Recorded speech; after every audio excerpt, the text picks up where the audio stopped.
Welcome. It is Verdict with Senator Ted Cruz, Ben Ferguson with you. And Senator, as sad as this week has been, at least we do get to start with some news that is good news, and that is that the shooter, the assassin of Charlie Kirk, has been caught. Well, that's right. After a 33-hour manhunt, the law enforcement has apprehended Tyler Robinson. Tyler Robinson is a 22-year-old Utah man. He was apparently raised in a Mormon household, in a conservative household. And apparently radicalized in recent years. He was a bright student. He had a 4.0 GPA. He got a 34 out of 36 on the ACT. He won a scholarship to go to college, although he didn't last even a year at college. And apparently he had become radicalized, had been moving more and more left-wing, and at the end of the day carried out extreme left-wing violence. We're going to break down what we know about this murderer and what the consequences are of this assassination that is so painful to those of us who were friends with Charlie Kirk, those of us who were touched, the millions who were touched by Charlie Kirk. We're going to break down what we know about this murderer, and we're going to talk more broadly about the problem of left-wing violence, of politicized left-wing violence. Yeah. It is a serious and growing challenge in this country, and there are an awful lot of Democrats, an awful lot of people in the media that are trying to pretend it doesn't exist. We're going to break that down for you as well. Yeah, it's truly just a heartbreaking story, and there's so much that we've learned, and we're going to get all to it in a second. I want to talk to you real quick, though, about my friends over at Byrna. You guys know I'm pro-Second Amendment. You know that I've actually used my firearm to save my life when I was a target of a gang initiation. But for many people that are listening or family members, you may not feel comfortable carrying a firearm. You still need to be able to protect yourselves, and in times of danger, you're going to want to have something. And that's where the Byrna launcher comes in. I have given these to countless family members. It is a handheld pistol that fires both kinetic rounds and chemical irritants to separate you from an attacker. And I'm here today with Josh Sherrard from Byrna. Josh, many of us just saw that video footage of the recent mob attack of a man and a woman in downtown Cincinnati. Josh, many of us saw the video footage of the recent mob attack of a man and a woman in downtown Cincinnati, and it was shocking. Can you share a little more about what happened, and could a less lethal weapon like the Byrna launcher be used in a situation like this to defend yourself? Absolutely. Like you said, we all saw the videos, and unfortunately, after a jazz festival, a man was attacked by a mob of individuals that just continued going and continued going. And unfortunately, he was unable to defend himself despite other people trying to help. This is one of those instances where clearly these people are looking for an easy target. The trick here is to make yourself a hard target. Have a way to defend yourself to facilitate that escape. And that's really where Byrna comes in. You know, depending on the legality, you may or may not be able to carry a gun in this case. So you need to have a tool to make sure you can defend yourself that's legal in all 50 states and make sure you can make it home safe. And why wouldn't the victim in this case just want to pull a gun on these suspects? It's an important question. You know, it absolutely is. And there's a couple reasons. One is the legality. Depending on where you are, you may not even be able to carry a gun, or maybe coming from a private event where a gun may not be illegal as well. And then two, in order to pull a gun, you need to understand that there has to be a reasonable expectation that there's going to be death or serious bodily injury caused. So you pull that gun too early, and you're likely the one to be going to jail. So in this case, a less lethal tool is perfect. It can be pulled early. It can be used early to prevent further harm because it's such a reduced amount of force. Look, if you want to carry one, I do. I love having this as an option. You can get more information for you or your family members on how they can protect themselves with the Byrna launcher. Go to ByrnaBYRNA.com. That's ByrnaBYRNA.com. Again, ByrnaBYRNA.com. So, Senator, let's talk about the incredible work by law enforcement. And I was truly shocked by the fact that when Kash Patel was heading out to where this took place, there were people in the media criticizing him, including former high-level members in the FBI that were throwing shade, saying, well, this is abnormal for him to go out there. This is something we're not used to. Can't believe that he would break protocol as he described it. I'm glad to know we have an FBI director that's willing to go out there to something like this and make sure that all resources are working, and we caught him. This was a major priority for the FBI. This was a major priority for both state and local law enforcement in Utah. And it took just over a day to catch the shooter. The evidence we had very early on, we had the video of the shooter on the roof of the building from which he fired the shot. We also had the video that the FBI put out publicly of the shooter jumping down off the roof and running into the woods. Very shortly thereafter, the FBI and law enforcement recovered the rifle, recovered bullet casings with the rifle. And if you look at the bullet casings, so each of the casings had different inscriptions on it. So one of the inscriptions said, "Hey, fascist, catch."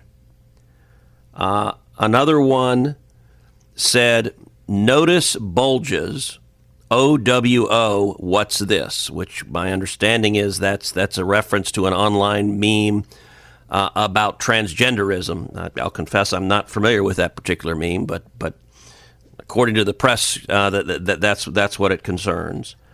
Another one, an engraving, had up arrow, right arrow, 3 down arrow symbols, which press coverage has said is the sequence of controller moves that unleashes the 500 megaton bomb in Helldivers 2. I play video games, but I don't play that particular video game. And then yet another casing included lyrics from the song Bella Ciao, which was an Italian song adopted by the anti-fascist resistance during World War II. And because I am looking at the New York Times, they're not including the one that says, "If you're reading this, you're gay, LOL," which I just happen to know from reading other stories, but it says something. The New York Times magically omitted that one from their chronicling of it. Oh, of course. Look,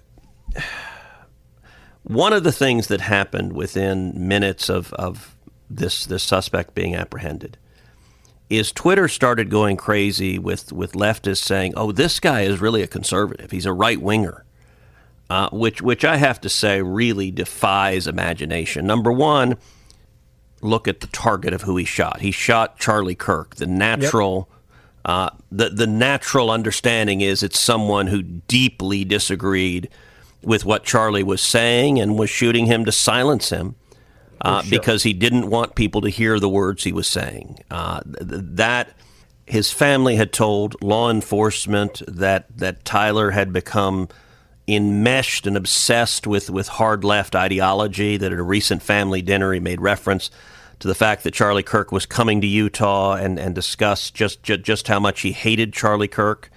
Yeah. All of that evidence is coming out. I want you to listen to the governor of Utah just describing the facts as they're rolling out. This is the governor of Utah, Spencer Cox. Area with trees on the edge of the UVU campus. Investigators discovered a bolt-action rifle wrapped in a dark-colored towel. The rifle was determined to be a Mauser Model 98 30-06 caliber bolt-action rifle. The rifle had a scope mounted on top of it. Investigators noted inscriptions that had been engraved on casings found with the rifle. Inscriptions on a fired casing read, "Notices bulges, capital OWO, what's this?" ? Inscriptions on the 3 unfired casings read, "Hey fascist!" ! Catch! ! Up arrow symbol, right arrow and symbol, and 3 down arrow symbols. A second unfired casing read, "Oh Bella Ciao, Bella Ciao, Bella Ciao, Ciao Ciao," and a third unfired casing read, "If you read this, you are gay, LMAO." We are indebted to law enforcement across the state who's worked seamlessly together, local law enforcement. You go back to the last one. You notice that you said it was admitted by the New York Times. That tells you everything about them trying to push a narrative here. I also think it goes back to just the lies that were being told, as you mentioned earlier, that this was somehow a conservative that did this. Clearly it was not. Another way it was described, and I'll read the cover of the New York Post, their headline from, an hour ago said, quote, "Charlie Kirk's alleged assassin, Tyler Robinson's deeply indoctrinated with leftist ideology, the Utah governor continues to explain." Well, it's misinformation and disinformation because activists and leftists and Democrats in the corporate media don't want to acknowledge the obvious ideological agenda here written on the shell casings. You have, number one, that this was about believing Charlie Kirk is a fascist. That's, of course, the language that the Democrats have been saying over and over and over again about Charlie Kirk, about Donald Trump, about Republicans generally. And you have two references to fascist. One, the direct word, hey, fascist, catch. But then secondly, you have the Bella Ciao song, which again, both of those are directly saying Charlie, in the view of the shooter, is a fascist. And then you have two that are focused on LGBT issues, one being gay and the second being transgender. And again, an awful lot of the media doesn't want to acknowledge that ideological component. On top of that, we have the fact that has come out just recently, which is apparently Tyler's roommate is a transgender male who is transitioning to become a female. Yeah. And there are conflicting reports whether Tyler and this transgender individual were engaged in a romantic and sexual relationship or not. But you had someone who was at a minimum a roommate with someone who's transgender and may in fact have been a sexual lover of someone who's transgender. And yet the media is not acknowledging we are seeing a clear pattern, a clear pattern. And I got to say, you look at, there's some videos online of this fellow Tyler when he was younger, just a couple of years ago. And he seems like a perfectly normal, happy kid. He doesn't seem like someone suffering from mental illness. At college. That looked. I mean, if you look at the timeline, it looks like he went to college center, and that's when he got radicalized. Well, maybe college. He also apparently spent a lot of time on Reddit and Discord and 4chan and online. It's possible that's where he was radicalized. It's not clear what the source of it is. But we do know that he was on Discord talking back and forth about the shooting. He was telling other people on Discord that he had left a rifle wrapped in a towel. He mentioned shell casings that were engraved. I mean, that was part of what confirmed this is the right guy. And when law enforcement went and talked with his roommate, they were able to see these messages where he described the rifle, which was in fact wrapped in a towel. And so that the ideological hatred and intolerance, and I got to say the speed with which this young man was radicalized and filled with homicidal hate is terrifying. Now, there is the tragic personal aspect of it, that apparently it was his own family, it was his father who recognized him from the picture that the FBI had released and confronted him, and according to the reports, Tyler essentially confessed, and his father urged him to turn himself in, and Tyler said he wanted to kill himself instead. But his father brought in a youth pastor who knew Tyler, and together they turned him in. Look, I got to say, Ben, you and I are both fathers. I'm glad the father did that, but I cannot imagine a more hellish experience for a father than realizing the monstrosity that your son has just carried out. Yeah, no, I couldn't agree with you more. And that was one of the things that, his father apparently worked in law enforcement. And so I'm sure he thought to himself, like, hey, A, it's the right thing to do. B, he's probably saving his son's life at that point, or a very good chance of it. In a sense, because he knew that if he was found by law enforcement and fought back, it was going to be game over, and the entire government, local, state, and federal was trying to find him, and they were going to find him. So that says something I think about father's love. I want to go back to just you look at what the media has admitted from this. You have a guy that there's a good chance he had a trans boyfriend. He called Charlie a fascist. That is something the left has been using, that word fascist. You've been called it. I don't even know how many times online. I've been called it. I don't even know how many times online. Every time I do TV now, that's the number one thing I see in there is I'm sure you and I have been called it today. Yeah, today. Bingo. And it's like the number one word now of the left. We also know that he's been confirmed to be a leftist by friends and family. He's been confirmed a leftist by top officials on record, including the governor. He killed one of the most iconic conservatives in the country, and yet leftists are still claiming right now online that he was right-wing. I mean, these people have no shame. They have no integrity. It's they have misinformation. No honor. Yes, it's what the media does so well. It is fundamentally dishonest. And, you know, I will say the demonization from the left. We've also seen the people on the left celebrating, openly celebrating this murder. And it has been really striking. It's been disturbing how many school teachers have been celebrating and how many employees of the U.S. government have been celebrating. And on the left, not everybody. There's some who have shown restraint, but this celebration on the left is far too commonplace, and it's deeply disturbing. You talk about that aspect of it, and I go back. There has been something that's changed this time around, and I am thankful for this. There does seem to be accountability for this hate for people in different jobs. We've seen, I think now, well over a couple dozen administrators, teachers at public universities and private universities that have been fired, lost their jobs for celebrating the death of Charlie Kirk. We saw, for example, another story that went viral of an Office Depot individual who refused to print Charlie Kirk tribute flyers and called them propaganda. Thank goodness they've been fired.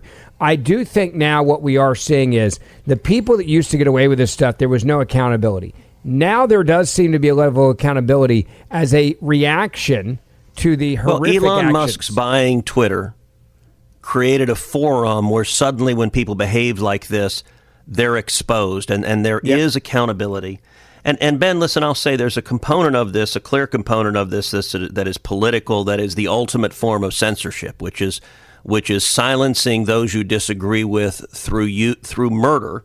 And in fact, something I retweeted yesterday was someone online said, they don't kill you because you're a Nazi. They call you a Nazi so they can kill you. Yep. And that's the right relationship between this rhetoric. This rhetoric is about giving a permission structure that if Trump is Hitler, look, how many people have had the old, philosophy question? If you could encounter baby Hitler as a toddler, would you kill baby Hitler? Yeah. And a very substantial percentage of Americans say, yes, I would kill baby Hitler if I had the chance. Well, if Trump is Hitler, it's not much of a leap to see where that comparison is going. And look, this is a political battle, but this is also a spiritual battle, because one of the things about Charlie Kirk is he was one of the most important evangelists in the country and in the world. And in fact, he was also one of the most important Christian apologists in the world. That was it was an integral aspect of what he did. And I want to play a couple of things on this. Number one, I want to play Charlie's pastor talking about the work Charlie did preparing to be an evangelist and a Christian apologist. And I found this, I don't know this pastor, but I found this really profound, what he described. Give a listen. Charlie Kirk is irreplaceable. Charlie Kirk is a once-in-a-generation mind and soul and anointing and heart. Charlie Kirk was a rare combination of evangelist, apologist, and political strategist. One of our most recent communications, he said, "Thank you. I have a ton of questions. I didn't ask for it, but I have become a high-profile defender of the faith. I need to be the best I can." I said, "I'd be honored to serve for free, invisibly as needed. You have an anointing to steward, and it's massive. Proud of you and pray for you and your family daily." Charlie Kirk and I had been communicating. I was on vacation with my wife, and he was asking when we could get together for a half day. He had a bunch of questions about the Christian faith that he wanted to whiteboard out, and I told him it would be a great honor of my life to try and serve him. He told me that he felt like God gave him this platform and opportunity so that he could become an evangelist and apologist to the next generation. He wanted to make it his primary message and life work to proclaim the good news of the gospel of Jesus Christ, which is evangelism, and then defend it by answering criticisms, questions, and objections, which is called apologetics, which means to defend the faith. Charlie Kirk stepped into a level of spiritual warfare that I believe moved him to the top of the enemy's hit list and to some degree contributed to his assassination, his murder, and his martyrdom today. And I do not use those words lightly. Those are entirely accurate and fit the description of the demonic activity that we saw today. Charlie wanted people to meet Jesus Christ, and he wanted to do the best job that he could presenting the gospel of Jesus Christ. And as a result, Charlie was going to campuses and he was proclaiming Jesus and he was answering questions. And he was a generational master in doing what the Bible says, and that is to give an answer to everyone for the hope that you have with gentleness and respect. He was a joyful, happy warrior. He had a great smile. He was kind to his enemies. He tried to have a good time even when they were trying to give him a bad time. His impact on this generation cannot be overstated.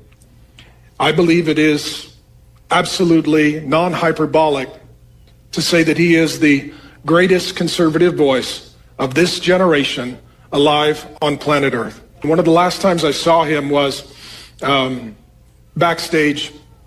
It was actually some months ago, I believe, when J.D. Vance was in town, and Charlie invited me to come meet J.D. in the green room and hang out with them. And I walked in with a big smile. He gave me a big hug, and he said, I need you to be praying for me, Pastor. I said, absolutely. I pray for Charlie every day. My wife and I have, and for his beautiful family.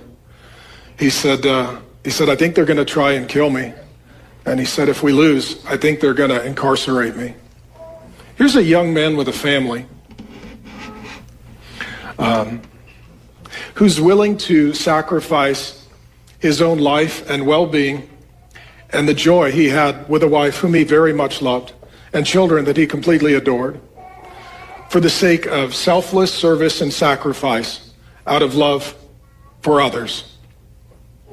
Charlie is, was, and will forever be one of the most significant men who walked on planet Earth in his generation. You listen to us, Pastor, and there's one aspect, TC, that I think is so important for people to understand about Charlie. Charlie studied really, really, really hard because he felt like it was a obligation, a duty to what he believed in, to God, to faith, to understand the Bible, and studied the way that he did that. And it wasn't just on this issue. There was a story that came out hours before this speech that he was giving, this grand debate at this college campus in Utah. He was on the phone for hours in a prep call to defend Israel as well with two people that I know. One I know very well, and he said he didn't feel like he was ready for some of the new things and new attacks on Israel, and he wanted to whiteboard it out the same way that it was just mentioned there with that pastor. He put in the work. He didn't just show up. Yeah, the preparation was incredibly important. I mentioned that he was an apologist, and the pastor there explained apologetics is the practice of defending the Christian faith. And it doesn't mean apology in the sense of saying I'm sorry, but it means confronting the arguments from the skeptics, from those who doubt Christianity, and confronting them and addressing them directly. And there have been great apologists in the past, people like C.S. Lewis, maybe the greatest who ever lived. And I think Charlie very much followed in the tradition of C.S. Lewis. I want you to listen to another exchange, and this is between Charlie and Tucker Carlson, talking again about the spiritual aspect of the battle that's been playing out. Give a listen. I wonder if by continuing to lie, they aren't about everything. They're driving all of us a little crazy. Well, this is why your faith is the most important thing. Because for those of us that are Christians, it doesn't drive you crazy. You actually see what's going on, which is that we do not wrestle against flesh and blood, but against principalities and darkness and spirits, that there's a spiritual war here. And you're right, Tucker. I find people in this space that are not anchored to faith, anchored to Jesus, they do lose their mind. Because there is no rational or reasonable explanation for what the country is doing to itself or what we are experiencing. But if you then see and you know that there is a God and we are not him, that there is an entire dimension of angels and demons and spirits that are constantly struggling around us, and that there is a supernatural dimension, as you mentioned, all of a sudden, that does then make sense. It does not make any rational sense to shut down your schools so you can sacrifice the kids so the elderly can live. That makes no sense whatsoever. It makes no sense whatsoever to keep your marijuana dispensaries open and your alcohol shops open, but the church non-essential. Only a demonic enterprise would do such a thing. Only a demonic enterprise would say that Easter and Pentecost are non-essential, but race rioting and burning down a Wendy's is essential activity.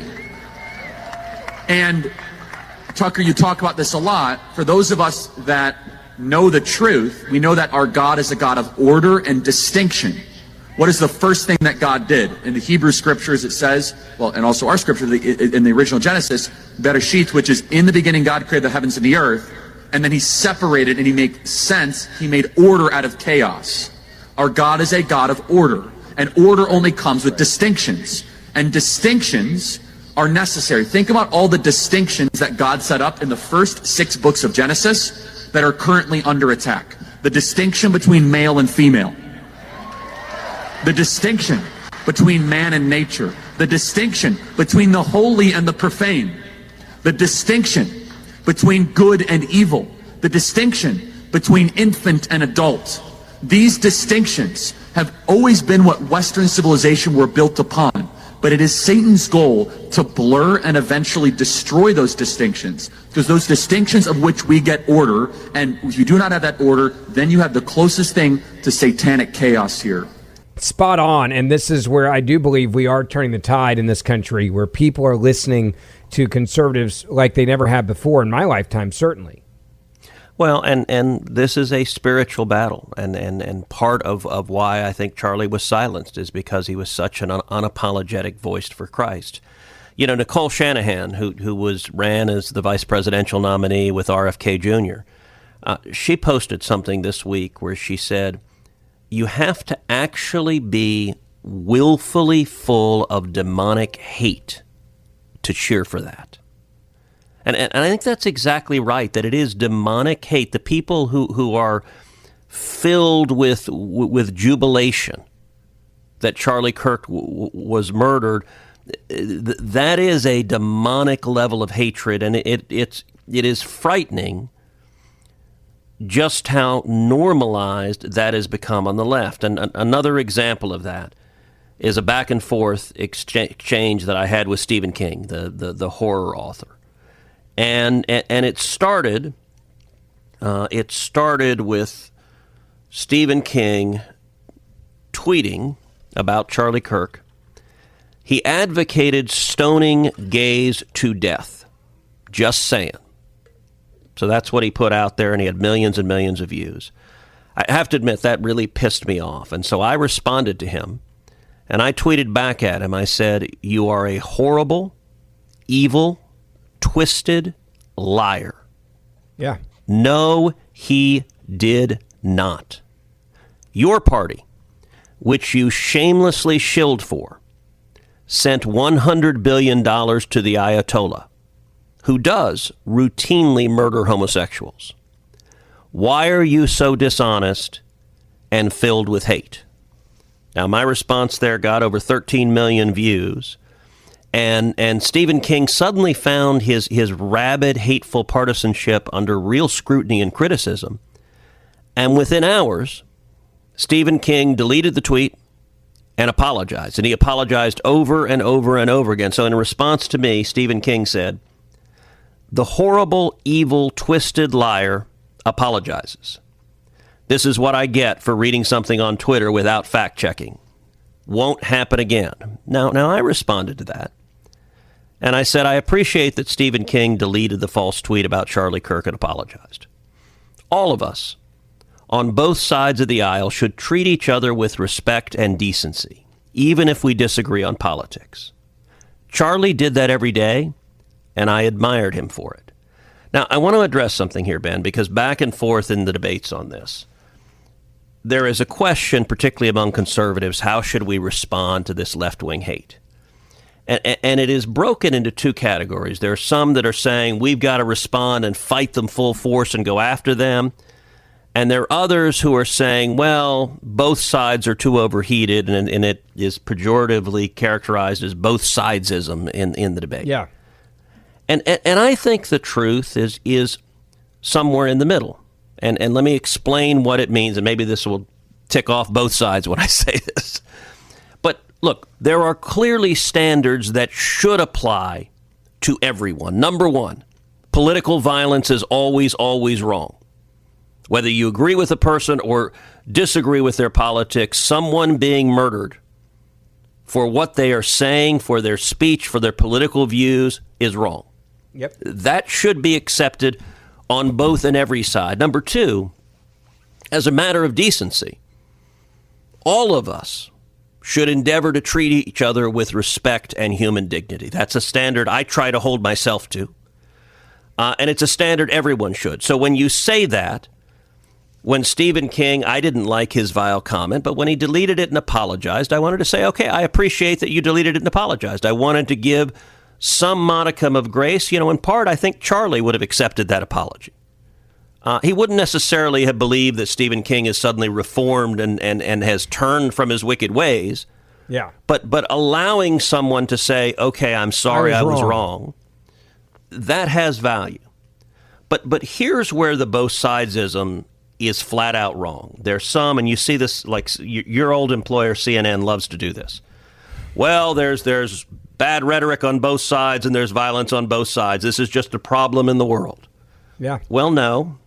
This is a problem that is particularly acute and prevalent on the left.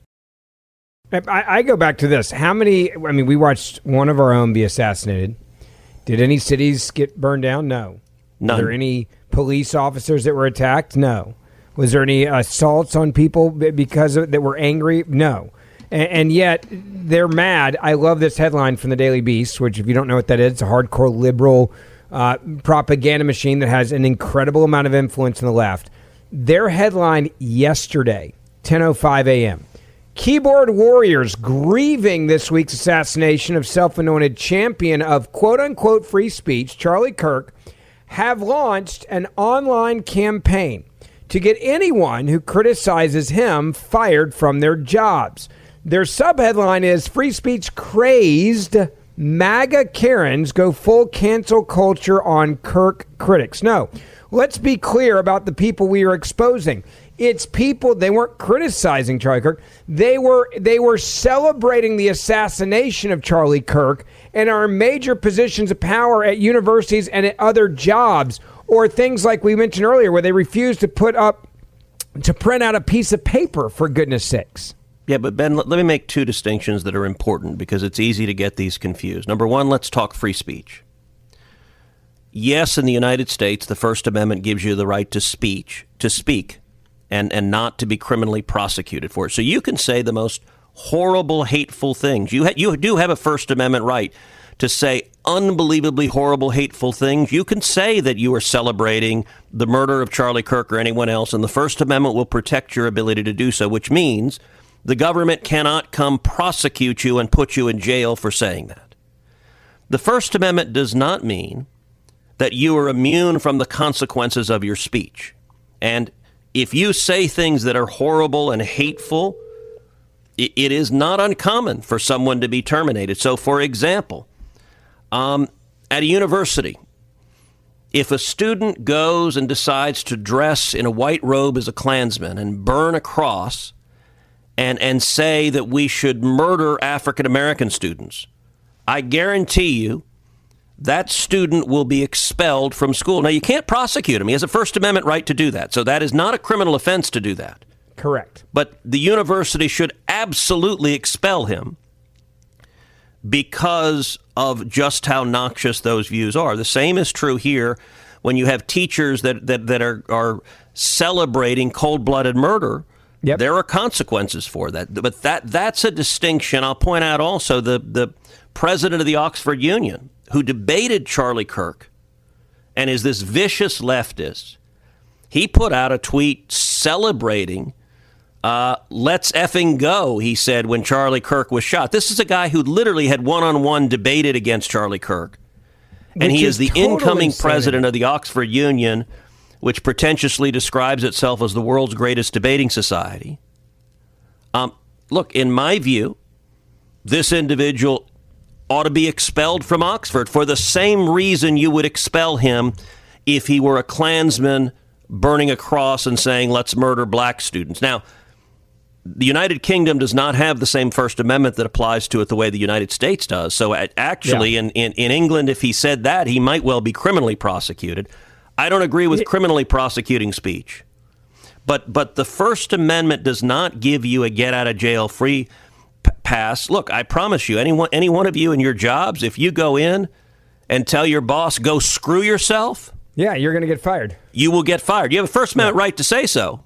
Yeah. But he also has a right to terminate you. But let me say, secondly, on this both sidesism, the media really wants to say, gosh, political violence, it's a problem that just occurs everywhere. No, right now it is heavily concentrated on the left. And the left has normalized political violence. We saw 2 separate assassination attempts of Donald Trump. We saw this tragically successful assassination of Charlie Kirk. Over and over, we saw for a year Antifa and Black Lives Matter riots. And I want to read you some polling results that were done last year. And people were asked, would it be justified to murder Elon Musk? Yep. And would it be justified to murder Donald Trump? And those who were self-described left of center, 50.2% said it would be justified to murder Elon Musk, and 56% said it would be justified to murder Donald Trump. That is, and by the way, the right of center numbers were 14.3% and 20.3%. So I wish all those numbers were zero, but this is a problem on the left. This is a problem when you define your opponent as Hitler, Nazi, evil, fascist. That is a permission structure to then say violence is an appropriate response.